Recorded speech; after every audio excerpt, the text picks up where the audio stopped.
आनंदम परमानंदम। ठाकुर जी आनंद स्वरूप है। श्रीनाथ जी का स्वरूप परमानंद प्रदान करता है। हमारे बाल कृष्ण प्रभु ने दुनिया भर के रूप धारण किए।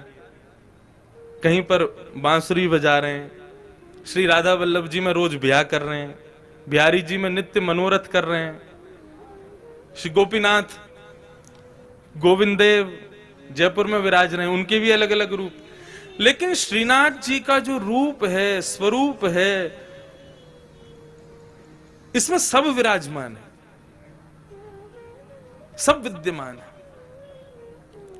क्योंकि ये वास्तविक आनंद स्वरूप है।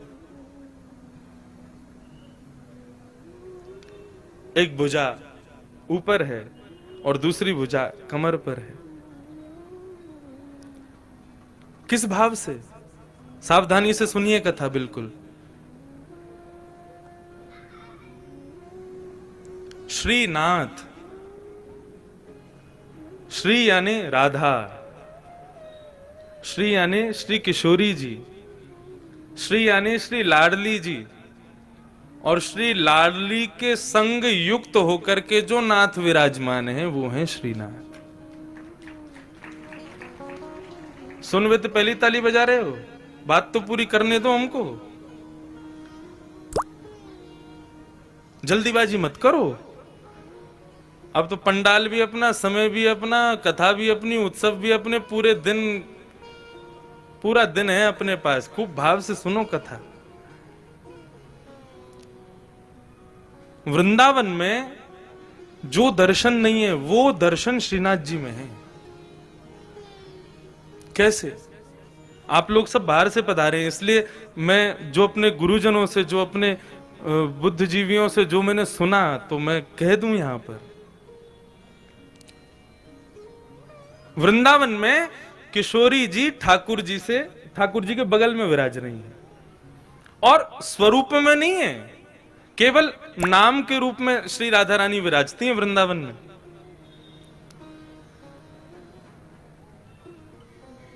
जब देखी वृषभानुजा हिय विच उठी है हूक, वंशी रह गई हाथ में फिर ना लागी फूंक। वृंदावन में श्री किशोरी जी अपना स्वरूप नहीं दिखाती। क्यों? क्योंकि एक बार ठाकुर जी मुरली का नाद कर रहे थे तो एक मयूर मोर नृत्य करता हुआ ठाकुर जी के सामने आया और ठाकुर जी को इशारा करने लगा, चलो हम आपको किसी से मिलवाने ले चलें। भगवान बोले किससे मिलवाने ले चलो? चलो तो सही।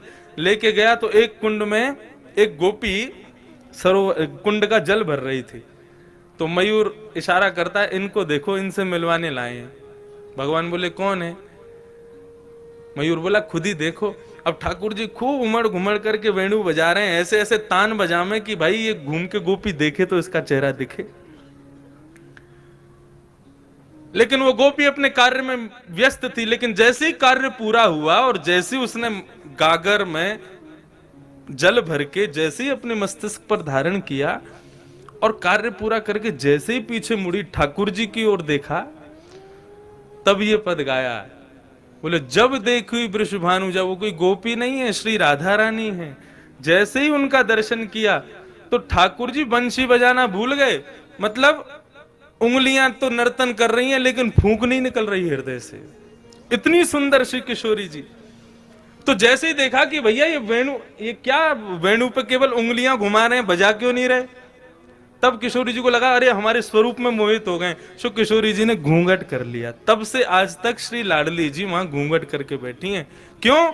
बोले यहां पर भक्त दर्शन करने आएंगे ठाकुर जी का, और यदि मैंने घूंघट ऊपर कर लिया तो ये तो मुझे देखते रहेंगे, भक्तन ने तो देखेंगे ना। तो यहां हमारे श्री किशोरी जी घूंघट करके बैठी हैं। लेकिन नाथद्वारा में किशोरी जी कहां है? नाथद्वारा में लाडली जी कहां है? ये जो स्वरूप है ये श्री लाडली जी का है। एक स्वरूप नहीं है श्रीनाथ जी, ये दोनों स्वरूप जब प्रेम में उन्मुक्त होकर के एक हो गए तब श्रीनाथ स्वरूप प्रकट हुआ। अपनी पूर्ववर्ती कथा में भी मैं बता रहा था कि जब रास करते हैं ठाकुर जी तो दोनों के अंग का स्वरूप क्या होता है। बोले श्री किशोरी जी तो ऐसे नृत्य करती हैं, ये भाव है उनका, ये सदैव ऐसे ही नृत्य करती हैं। और श्री ठाकुर जी दोनों श्री विट्ठलनाथ के रूप में, जैसे दोनों कमर पर हाथ रख करके और इस प्रकार से ठाकुर जी नृत्य करते हैं। कभी आप रासलीला देखो तो कान्हा मोर बन आयो, कैसे आवे, यूं ही तो आवे, अपने कंधे पे हाथ रख, अपने कमर पर हाथ लगा के। तो ठाकुर जी ज्यादातर नृत्य ऐसे ही करते हैं। अब नृत्य करना नहीं आता, नहीं करके बता देता मैं। अब भाव यही है कि बार बार ठाकुर जी नृत्य करते करते ऐसे ही हो जाते हैं। और श्री किशोरी जी ऐसे ही नृत्य करती हैं। एक दिन किशोरी जी जब नृत्य कर रही तो ठाकुर जी बोले, आज तो आप बहुत ही सुंदर लग रही हो, तेरो मुख नीको कि मेरो मुख किशोरी राधे। ठाकुर जी दर्पण देखें, दर्पण में किशोरी जी, जब ठाकुर जी और किशोरी जी दोनों देखें तो ठाकुर जी कहें, अच्छा लाडली जी यूं बताइयो, तुम्हारो मुख सुंदर है कि मेरो मुख सुंदर है। किशोरी जी कहें, जा प्रकार से अमावस्या में पूर्णिमा को चंद्रमा खिल जाए तो पूर्णिमा के चंद्रमा को देखवे के काजे सबन की दृष्टि व काली अंधियारी को भी देखे, वैसे ही आप हो। बोले आप तो ऐसे कार्य हो, आपको कोई देखो तो चाहे ना है, लेकिन हम जब गौरांगी अपनो पूर्ण रूप लेकर के आपके बगल में विराज जाए ना, तब लोग आपको देख लें हमारे मारे। ऐसा ठाकुर जी के संग विनोद करें श्री किशोरी जी। तो उस दिन ठाकुर जी बोले, आज तो आप बहुत ही सुंदर लग रही हो। राधा रानी बोली, हम तो सुंदर हैं ही हैं, बता का रहे। ठाकुर जी बोले, लेकिन हमारी इच्छा है रे कि आप हमारे सन्निकट आ जाओ, आप हमारे नजदीक आ जाओ। किशोर जी बोली, देखो ये सब सखियां नाच रही हैं, सब नृत्य कर रही हैं, सब रास कर रही हैं, अब हम इन सबन के सामने आपके समीप आमे ना तो हमको न कष्ट होवे। सो किशोरी जी तो आमे नहीं, ठाकुर जी बार बार ऐसे नाचते नाचते उनको बगल में पहुंच जाएं कि हमारे पास आमे। लेकिन ललिता, विशाखा और श्री यमुना, इन तीनों के हृदय में यह भाव आया कि ठाकुर जी की बड़ी इच्छा है रही है श्री किशोरी जी के आलिंगन की, हृदय से लगावे की, लेकिन हम लोगन के संकोच के मारे कर नहीं रहे। सो तीनों नृत्य करते करते वहां से अंतर ध्यान हो गए, ताकि हमारा संकोच दूर हो जाए, हमसे जो संकोच है वो दूर हो जाए। जैसे ही तीनों वहां से प्रस्थान किए, ठाकुर जी ने और श्री लाडली जी ने, देखिए अब कोई ना है, अब तो समीप आ जाओ हमारे, आपको स्वरूप इतना बढ़िया मनमोहक लग रहा है। सो किशोरी जी तो ऐसे नृत्य करते करते और ठाकुर जी ऐसे नृत्य करते करते जैसे ही आकर के आलिंगन कियो है, सो आधो स्वरूप तो श्री किशोरी जी को और आधो श्री ठाकुर जी को श्रीनाथ रूप में प्रकट हो गए। बोलो श्रीनाथ प्यारे की जय। आप कभी गर्मी में यहां आना, मैंने तो अनुभव किया है। ठाकुर जी की जो उठी हुई भुजा है वो श्री राधा रानी है, और उस भुजा को जब आप देखेंगे तो उस भुजा में आपको गौर वर्ण का दर्शन होगा। अभी तो ठाकुर जी ने पूरा अंग ढका, केवल मुखमंडल दिखाते हैं, लेकिन कभी गर्मी में आप आओगे तब ठाकुर जी के श्री अंग का दर्शन कीजिएगा, आपको श्री किशोरी जी भी दिखेंगे। तो आधा भाग श्री लाडली जी हैं और आधा भाग श्री ठाकुर जी हैं। दोनों के रूप एक हुए तब श्रीनाथ प्रकट हुए। हमारे ब्रज वृंदावन में तो फिर भी राधा रानी ने थोड़ा सा दूर है के बैठी हैं, लेकिन यहां तो एक में ही बैठी। और यहां आए कहां थे, कहां से आए, हमारे यहां से ही तो आए, हमारे ब्रज से ही तो पधारे। कल यहां पर प्रेस कॉन्फ्रेंस हो रही थी, तो हमारे प्रेस के सब भाइयों ने हमसे पूछा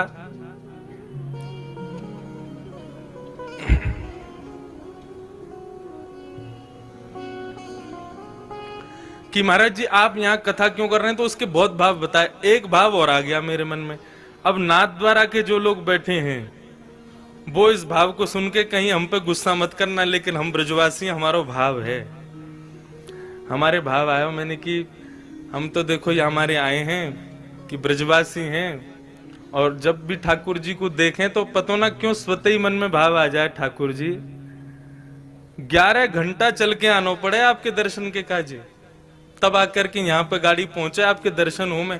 फ्लाइट पे भी आओ तो 6-7 घंटा तो लग ही जाए, ट्रेन पे तो पूरी रात लग जाए। हम ब्रजवासी आपके प्राण धन है, आप ही कहो ब्रजवासी वल्लभ सदा मेरे जीवन प्राण। श्री गोवर्धन कभी कभी आपके बगैर सूनो लगे, तो हम ब्रजवासी पर कृपा करो, बहुत दिना विराज लिए राजस्थान में, अब जल्दी ब्रजधाम वापस चलो। हमारे हृदय में तो ये भाव आ जाए। तो प्रेस वाले क्या बोले, आप हमारे ठाकुर जी को चुरावे आए हो यहाँ पे? मैंने भैया चुरावे तो ना आए। बोले हमारे ठाकुर जी कहीं ना जाएंगे, अब संभव ही ना है, वो तो यहीं रहेंगे, यहाँ से कहीं नहीं जाएंगे। मैंने कि आप काहे को गुस्सा रहे हो, मतलब ठाकुर जी गए तो आप कौन से यहाँ रहोगे, आप भी आओगे। और मैंने हम सब ब्रजवासी सब आपको स्वागत करेंगे, पधारो भैया हमारे ब्रज में पधारो। तो क्या पता इस 7 दिन में कोई आर्तनाद ठाकुर जी सुन लें और ठाकुर जी की मन में ब्रज का स्मरण आ जाए। वैसे तो यहाँ के सब लोगों ने इसी को ब्रज, लग ही नहीं रहा कि हम कहीं बाहर हैं, ऐसे ही लग रहा है कि पूरे ब्रज में ही भ्रमण कर रहे हैं। संपूर्ण ब्रज यहाँ विराजमान है, ठाकुर जी विराजमान है। ऐसे सच्चिदानंद भगवान श्री श्रीनाथ जी को हम बारंबार वयम नमः प्रणाम करते हैं। आप सत्य हैं, आप चित्त हैं, आप आनंद हैं। ऐसे श्री ठाकुर जी को हम प्रणाम करें। बंधुओं, महात्म का तो काफी अतिकाल हो गया, तो मैं केवल कुछ श्लोकों से ही बस महात्म के एक कथानक को पूर्ण कर दूं। सौनकादि ऋषि विराजमान हैं, सूत जी ने आकर के उनके प्रश्नों के उत्तर दिए और प्रश्नों के उत्तर के समाधान में श्रीमद् भागवत को श्रेष्ठ बताया। भागवत की श्रेष्ठता बताते हुए उन्होंने भक्ति ज्ञान वैराग्य के विषय को प्रतिपादित किया, जहां पर ज्ञान वैराग्य की जीर्णता को दूर करने के लिए श्री नारद जी महाराज ने सनक सनंदन सनातन सनत कुमार के द्वारा श्रीमद् भागवत का सुंदर गायन कराया। उस कथा का श्रवण करके भक्ति सुतौ तौ तरणौ गृहीत्वा प्रेमैक्वरूपा सहसा विरासी श्री कृष्ण गोविंद हरे मुरारे नाथेति नामानि मुहुर्गणन्ति। भक्ति महारानी कथा सुनकर के प्रसन्न हो गई। ज्ञान वैराग्य और भक्ति तीनों युवान हो गए। युवान होकर के प्रकट हो गए। प्रकट होकर के नारद जी से कहने लगी, मुझे आसन प्रदान कीजिए।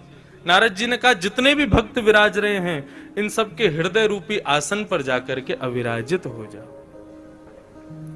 भक्ति महारानी सभी वैष्णवों के हृदय में विराज रही हैं कि सकल भुवन मध्य निर्धना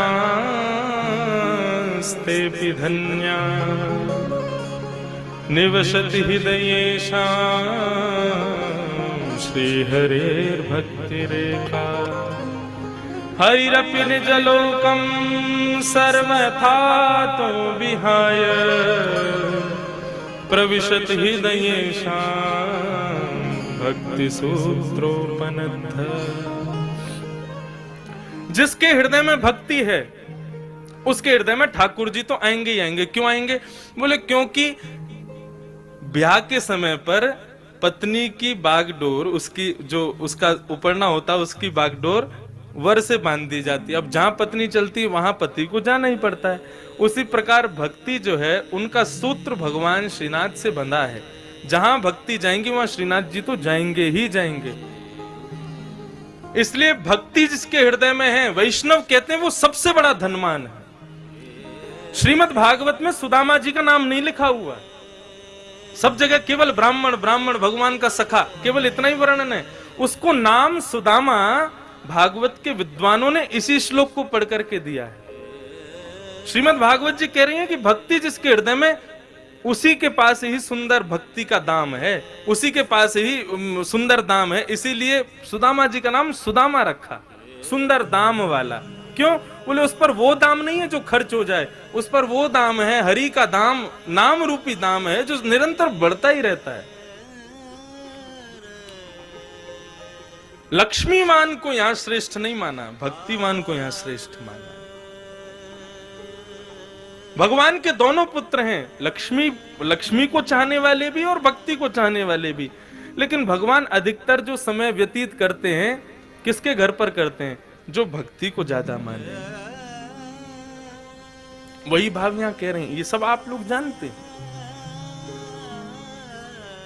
नारद जी महाराज के प्रश्न करने पर पाप कौन कौन से दूर होते हैं वो सब यहां पर महात्म्य में बताए गए। सप्ताह कथा श्रवण करने से ये मानवा पाप कृतस्तु सर्वदा सदा दुराचार रता विमार्गगा क्रोधाग्नि दग्धा कुटिलश्च कामिनः सप्ताह यज्ञेन कलौ पुनन्तिते। सप्ताह कथा सुनने से ये सारे पाप नष्ट हो जाते हैं। लेकिन देखो पाप बाप की हमें तो बात करनी नहीं है, क्योंकि हम पाप कर ही नहीं रहे। श्रीनाथ जी ने अपने घर बुलाया, और कहां कहां से बुलाया, केवल भारत ही नहीं, या तो विदेश से भी लोग आए हैं, और विदेश से भी पूर्व नियोजन करके आए, ऐसा भी नहीं बिल्कुल आज बना कल पहुंच गए, ऐसे भी लोग आए। सब पर कितनी कृपा की ठाकुर जी ने। यदि हमारे जीवन में पाप होते तो कृपा होती ही नहीं। पहले ही आपको बता दूं, यहां ये भागवत का जो उत्सव है ये ठाकुर जी के उत्सव के रूप में तो हो ही रहा है, लेकिन यहां पर ये उत्सव, ये भागवत की कथा किसी फल की प्राप्ति या पापों की निवृत्ति के लिए नहीं हो रहा है। श्रीनाथ जी हमारे हो जाएं, बस श्रीनाथ जी हमें मिल जाएं, ये रूप, ये स्वरूप कब रूप में परिणत हो जाए, बस उसके लिए ये कथा यहां हो रही है।